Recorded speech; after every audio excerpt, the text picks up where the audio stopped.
Hello दोस्तों, आज हम बात करेंगे हाइपर सेंसिटिव के बारे में।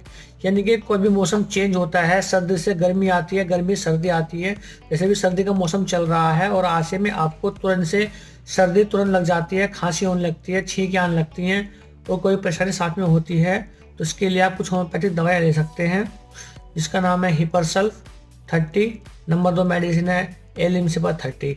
इन दोनों को आप 2 से 3 बूंद दिन में 2 से 3 बार 3 से 4 दिन लगातार लेंगे तो आपके सर का दर्द, आपकी छींकें, आपको गले का दर्द, आपकी खांसी, जो भी सडनली होता है, वो सब चीज़ें ठीक हो जाएगी। इसलिए होम्योपैथिक अपनाइए और सुखी रहिए। धन्यवाद।